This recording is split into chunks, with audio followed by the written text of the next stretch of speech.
ठरलेले लग्न मोडण्यासाठी पाठलाग करून व्हॉट्सअपवर फोटो आणि चॅटिंग पाठवणाऱ्या अनोळखी मोबाईल धारकाविरोधात एका तरुणीने दिलेल्या तक्रारीनुसार कायद्यान्वये विनयभंगाचा गुन्हा नोंदवला गेला आहे। हा प्रकार 24 जानेवारी ते 2 फेब्रुवारी 2024 या कालावधीत घडल्याने फिर्यादीत म्हटले आहे। शहरातील एका नगरामध्ये 25 वर्षीय तरुणी आपल्या नातलगांसमवेत राहते। तिचे घर जिल्ह्यातील एका तरुणाशी लग्न जमले होते। ते लग्न होऊ नये म्हणून एका अनोळखी मोबाईल नंबरकडून मोबाईलधारकाने आपली ओळख लपवून पीडित तरुणीच्या मोबाईलवर व्हॉट्सअपद्वारे फोटो आणि चॅटिंगचे स्क्रीनशॉट पाठवून मानसिक त्रास देण्याचा प्रयत्न केला।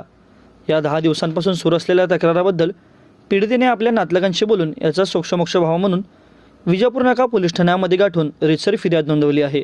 या प्रकरणी त्या अनोळखी इसमाविरोधात विजापूर नाका पोलीस ठाण्यामध्ये गुन्हा नोंदवला गेला असून अधिक तपास पोलीस करत आहेत।